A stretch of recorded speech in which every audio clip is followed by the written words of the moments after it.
ஒதுக்கீடு நியாயமற்ற தொகுதி மறுவரையறைக்கு எதிராக போராடுவேன். நான் வாக்காளர் பட்டியல் மோசடி மூலம் தமிழ்நாட்டு மக்களின் வாக்குரிமையை பறிக்கும் எஸ்ஐஆருக்கு எதிராக நிற்பேன். நான் நீட் மற்றும் இளைஞர்களை முடக்கும் எந்த ஒரு திட்டத்தையும் எதிர்த்து நிற்பேன். நம் மாணவர்களுக்கு உரிய கல்வி நிதிக்காக போராடுவேன். நான் தமிழ் மொழி பண்பாடு மற்றும் பெருமைக்கு எதிரான எந்த ஒரு பாகுபாட்டையும் போராடுவேன்.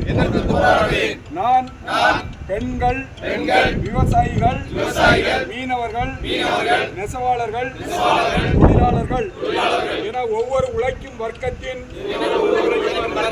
நலன்களையும் பாதுகாக்க தேவையான நிதிக்காக போராடுவேன்.